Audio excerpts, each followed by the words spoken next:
Friends, SVN group of education की online classes में आपका स्वागत है। आज अपन पाश्चात्य राजनीतिक विचारक में जो पिछली क्लास में प्लेटो का न्याय सिद्धांत पढ़ा था, उसके बाद आज अपन चर्चा करेंगे प्लेटो का आदर्श राज्य का सिद्धांत। प्लेटो का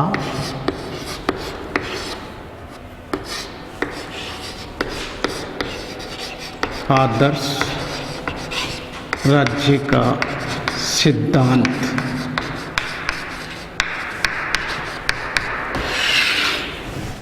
जैसा आपने पढ़ा था कि प्लेटो ने अपनी प्रसिद्ध पुस्तक रिपब्लिक के अंदर जो न्याय सिद्धांत वर्णित किया था, और उसी पुस्तक में प्लेटो का जो आदर्श सिद्धांत है वो केंद्रीय विषय वस्तु माना जाता है। उस आदर्श राज्य सिद्धांत में प्लेटो का जो रचना करने का उसका प्रमुख जो उद्देश्य था वो ये था कि प्लेटो आदर्श राज्य के माध्यम से नागरिकों में उत्तम चरित्र का निर्माण करना चाहता है, उन्हें श्रेष्ठ नागरिक बनाना चाहता है। और इसी आधार पर प्लेटो का प्रमुख कथन है कि राज्य का निर्माण, जो राज्य का निर्माण है वो चट्टानों से या वृक्षों से नहीं होता है, बल्कि राज्य का निर्माण व्यक्तियों के यानी नागरिकों के चरित्र से होता है। ऐसा प्लेटो ने अपनी पुस्तक में बताया। प्लेटो का कथन है कि राज्य का निर्माण व्यक्तियों के चरित्र से होता है, न कि चट्टानों और वृक्षों से होता है। ये प्लेटो का प्रमुख कथन है, जिसको आप नोट कर सकते हैं। इसके बाद प्लेटो ने जो मुख्य रूप से आदर्श राज्य में जोर दिया है वो ये है कि प्लेटो आदर्श राज्य के अंदर जिसकी मुख्य बात करता है वो है राज्य और व्यक्ति, ये दो मुख्य तत्व हैं। अर्थात प्लेटो आदर्श राज्य में ये बताना चाहता है कि व्यक्ति और राज्य दोनों के बीच पारस्परिक संबंध होते हैं। इसी आधार पर प्लेटो ने फिर उदाहरण व्यक्त करते हुए कहा है कि राज्य व्यक्तियों का विराट रूप है। राज्य व्यक्तियों का विराट रूप है। यह कथन भी प्रसिद्ध विद्वान प्लेटो का ही है। प्लेटो ने अपनी डेफिनेशन में कहा है कि राज्य व्यक्तियों का विराट रूप है, अर्थात उस राज्य के अंदर अनेक व्यक्ति रहते हैं और उसमें रहकर ही, राज्य के अंदर रहकर ही व्यक्ति अपने उत्तम चरित्र का निर्माण कर सकता है। उत्तम चरित्र का निर्माण संभव है। ये बातें आदर्श राज्य के सिद्धांत में प्लेटो ने प्रमुख रूप से चित्रित की है। फिर प्लेटो ने आदर्श राज्य के सिद्धांत में जिन बिंदुओं पर जोर दिया है उनमें प्लेटो ने एक ऐसे आदर्श राज्य रूपी महल की रचना की है जिसमें नींव के रूप में, आधार स्तंभ के रूप में, आधार स्तंभ के रूप में न्याय को रखा है। और इसके दो जो पिलर हैं यानी स्तंभ बताए जो गए हैं, ये जो स्तंभ है उसमें एक तरफ प्लेटो ने साम्यवाद को चित्रित किया है और दूसरा जो पिलर माना है प्लेटो ने वो शिक्षा को चित्रित किया है। तो कहने का मतलब प्लेटो के आदर्श राज्य में न्याय को नींव के रूप में स्वीकार किया गया है और साम्यवाद तथा शिक्षा, इन दो सिद्धांतों को आधार स्तंभ बताया गया है। प्लेटो मुख्य रूप से साम्यवाद के ऊपर जोर देते हुए कहता है कि साम्यवाद मुख्य रूप से त्याग का सिद्धांत है। ये बातें ध्यान देने की बात। साम्यवाद में प्लेटो ने सबसे ज़्यादा जोर दिया है त्याग के सिद्धांत पर, कि व्यक्ति अपने उद्देश्य को पूरा करने के लिए उसको त्याग करना पड़ेगा। और साम्यवादी सिद्धांत में प्लेटो जिस की त्याग करने की बात कहता है वो निजी संपत्ति और परिवार, इनका त्याग करने के लिए प्लेटो कहता है। प्लेटो इन दोनों का त्याग इसलिए करने के लिए कहता है क्योंकि उनका कहना है, उनका मानना है कि व्यक्ति के मार्ग में ये दो बड़ी बाधाएं हैं जो उसको उसके लक्ष्य से पथभ्रष्ट करती हैं, निजी संपत्ति और परिवार। अतः व्यक्ति एक आदर्श राज्य में रहकर अपने अगर लक्ष्य को प्राप्त करना है तो इनसे दूर रहें, दूर रहकर ही अपने लक्ष्य की प्राप्ति करें।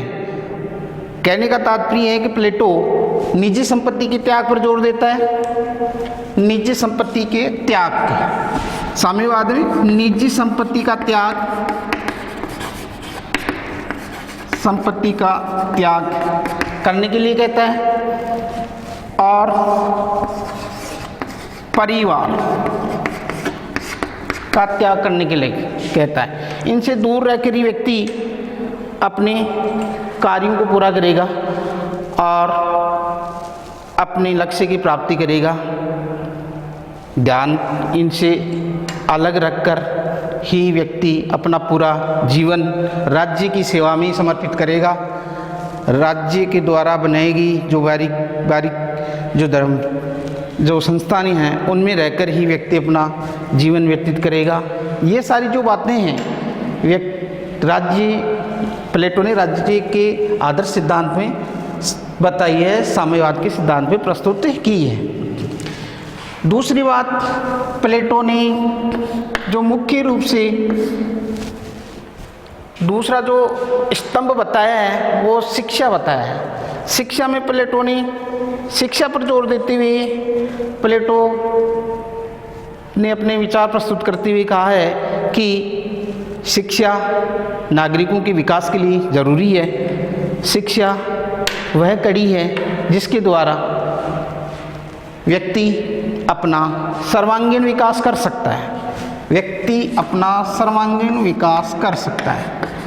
तो ध्यान देने वाली बात है कि व्यक्ति का विकास प्लेटो के अनुसार शिक्षा से ही संभव है। शिक्षा के द्वारा ही व्यक्ति आदर्श राज्य का लक्ष्य अर्जित कर सकता है, आगे बढ़ सकता है, अपना विकास कर सकता है। प्लेटो जिस शिक्षा की बात कहता है वो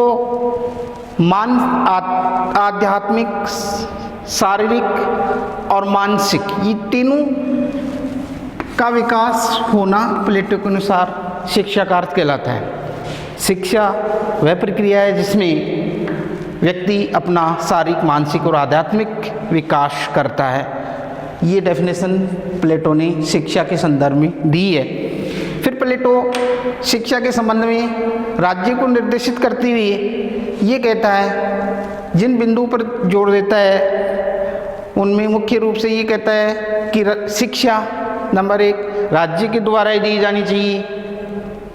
दूसरी बात, शिक्षा में स्त्री और पुरुष के साथ किसी प्रकार का कोई भेदभाव नहीं किया जाना चाहिए, अर्थात शिक्षा सबके लिए समान होनी चाहिए। स्त्री और पुरुष दोनों को समान रूप से राज्य के द्वारा प्रदान की जानी चाहिए, उसमें किसी प्रकार का भेदभाव नहीं होना चाहिए। तीसरी बात, शिक्षा का उद्देश्य व्यक्ति का सर्वांगीण विकास करना होना चाहिए, अर्थात शिक्षा के द्वारा व्यक्ति का मानसिक और आध्यात्मिक विकास को प्राथमिकता देनी चाहिए। ये बातें प्लेटो ने शिक्षा सिद्धांत के द्वारा चित्रित की गई है। अतः हम समझ सकते हैं कि प्लेटो अपने आदर्श राज्य के अंदर जो आदर्श राज्य के अंदर सिद्धांत प्रस्तुत करते हुए इनको रखता है। तो इस प्रकार एक सुंदर भवन की रचना होती है जिसके जिसके नींव के रूप में न्याय और पिलर स्तंभ के रूप में, फिर रिपीट कर रहा हूँ, साम्यवाद और शिक्षा सिद्धांत को चित्रित किया गया है। ये बातें प्लेटो ने आदर्श राज्य में बताई। फिर प्लेटो आदर्श राज्य का जो सिद्धांत दिया है, उस सिद्धांत की एक रचना उसने अपनी काल्पनिक शक्ति के द्वारा सुंदरतम बनाने का प्रयास किया है। और प्लेटो के शब्दों में कि प्लेटो का आदर्श राज्य एक ऐसा राज्य है जिसमें किसी भी प्रकार की कोई त्रुटि नहीं है, कोई न्यून नहीं है, और एक ऐसा श्रेष्ठतम राज्य है जिसके बराबर इस पृथ्वी पर अन्य कोई राज्य नहीं होगा। ऐसा प्लेटो का मानना है, प्लेटो की धारणा है अपने आदर्श राज्य के विषय में, क्योंकि प्लेटो काल्पनिक विचारक था और उसने अपने कल्पना शक्ति के आधार पर एक ऐसे सुंदर आदर्श राज्य का मॉडल प्रस्तुत किया है हमारे सामने, जिसको यूनानी दर्शन के अंदर उस तात्कालीन समय में अपनाया गया और ये सिद्धांत काफ़ी आदर्शकारी सिद्ध हुआ। इस सिद्धांत में आलोचक इसकी रचना करती, आलोचक अपने शब्दों में आलोचना करते हुए ये कहते हैं कि प्लेटो का जो आदर्श सिद्धांत है वो बहुत ही काल्पनिक सिद्धांत है, इसमें वास्तविकता का अभाव है। इसलिए जिस कार्य में वास्तविकता बहुत ही कम नजर आए वो सिद्धांत ज़्यादा दिन तक नहीं टिक सकता है। इसलिए आलोचकों ने इसमें वास्तविकता को के आधार पर इसकी आलोचना की है। दूसरी बात आलोचक ने इसमें सिद्धांत में जो देखने को मिली है वो ये है कि ये सिद्धांत एक तरह से केवल और केवल जो साम्यवाद की जो बात करता है वो एक तरह से त्याग करने की बात कही गई है। तो कहने का मतलब इसमें कानूनी न्याय को नहीं अपनाया गया है, केवल आत्म संयम पर जोर दिया गया है, सेल्फ कंट्रोल पर जोर दिया गया है, कर्तव्यों पर अधिक जोर दिया गया है। जबकि आधुनिक जो न्याय है या कानून है उसमें अधिकारों पर ज़्यादा जोर दिया गया है। एक अधिकारों के द्वारा ही व्यक्ति अपना सर्वांगीण विकास कर सकता है और आगे बढ़ सकता है। उसका विकास करने के लिए व्यक्ति को स्वतंत्रता और अधिकार भी मिलने चाहिए।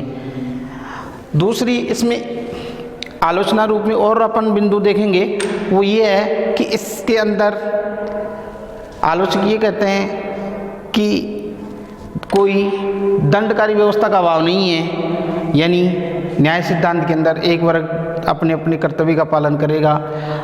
तो आलोचक ये कहते हैं कि अगर कोई वर्ग अपने कर्तव्य का पालन नहीं भी करता है तो उसके रूप से कोई कानूनी दंड का प्रावधान प्लेटो ने अपने आदर्श राज्य में या न्याय सिद्धांत में कहीं भी चित्रित नहीं किया है। कोई कठोर दंड का प्रावधान नहीं है। इस आधार पर भी इसकी कटु आलोचना की जाती है। ये सिद्धांत पूरी तरह से काल्पनिक सिद्धांत नज़र आता है। इसी आधार पर आदर्श राज्य की रचना की गई है। ये जो सिद्धांत है वो प्लेटो का आदर्श राज्य का सिद्धांत कहलाता है। आदर्श राज्य के मुख्य रूप से बाद में अपन देखें तो इस सारे दर्शन के द्वारा प्लेटो इस सिद्धांत के माध्यम से आदर्श राज्य की जो बागडोर है वो बागडोर दार्शनिक राजा को सौंपना चाहता है। दार्शनिक राजा, दार्शनिक शासक को सौंपना चाहता है। वो दार्शनिक शासक को ही केंद्रित करना चाहता है क्योंकि वो विवेक और बुद्धि का स्वामी होता है। और प्लेटो का ये मानना है शासन वही करेगा जो विवेकशील होगा, जो बुद्धिमान होगा, वो ही दूसरों पर अपना नियंत्रण रखेगा, बाकी अन्य वर्ग उसी के अधीन रहकर। तो कहने का मतलब ये प्रजातांत्रिक आलोचक रूप में अपन कह सकते हैं कि ये सिद्धांत प्रजातांत्रिक सिद्धांतों के भी विपरीत हैं, क्योंकि प्रजातंत्र में सब वर्गों को समान माना गया है, समान स्वतंत्रता और अधिकार दिए गए हैं, जबकि इसमें एक ही वर्ग को ऊपर उठाया गया है, वो दार्शनिक वर्ग, और उसी के नीचे अन्य दो वर्ग रहकर अपना जीवन व्यतीत करते हैं, उसी के नियंत्रण में रहते हैं। तो ये सारी बातें अलग अलग रहकर कार्य तो करते हैं, परंतु कठोर रूप से नियंत्रण तो दार्शनिक वर्ग का ही रहता है उन वर्गों पर, उत्पादक वर्ग पर। ये सारी बातें हैं इसके अंदर। और शॉर्ट में अपन देखते हैं तो इसका निर्माण, आदर्श राज्य का निर्माण प्लेटो ने 3 चरणों में बताया था, अपने न्याय सिद्धांत में पढ़ा था। वही बातें इसमें मुख्य रूप से आती है कि आदर्श राज्य की जो रचना है, निर्माण है, वो प्लेटो ने 3 चरणों में किया है। 3 प्रमुख चरण हैं इसके, 3 चरण बताए गए इसमें। 3 चरण या जो वर्ग होते हैं वो उत्पादक वर्ग है और सैनिक वर्ग है और दार्शनिक वर्ग। ये जो सिद्धांत है वो 3 चरणों के आधार पर होता है। इसमें 3 गुणों की प्राथमिकता देखने को मिलती है, क्षुधा है, साहस है और विवेक है। यानी 3 गुण हो गए इसके अंदर, क्षुधा और साहस और शासन। तो इसको यूँ समझ सकते हैं, क्षुधा की तृष्णा की पूर्ति कौन करेगा? उत्पादक वर्ग। साहस की पूर्ति करने वाला सैनिक वर्ग होगा और विवेक या बुद्धि को अपनाने वाला शासक वर्ग होगा, जो इस श्रेणी के अंदर मिलकर एक आदर्श राज्य के सिद्धांत को प्रस्तुत करेंगे। ये सारी बातें अपन आज इस टॉपिक के माध्यम से समझेंगे कि प्लेटो ने हमारे समक्ष आदर्श राज्य का सिद्धांत एक दार्शनिक शैली में समझाने का प्रयास किया है और बहुत ही एक दार्शनिक विचारक के रूप में उसने इस प्रकार चित्रित किया है कि कल्पना शक्ति उसमें बहुत कूट कूट कर भरी हुई थी, जिसके आधार पर उसने एक सुंदरतम रचना की। इसलिए प्लेटो को पाश्चात्य राजनीतिक चिंतन में एक महत्वपूर्ण दार्शनिक कहा गया है आदर्श राज्य के सिद्धांत के आधार। आज के लिए इतना ही। Thank you.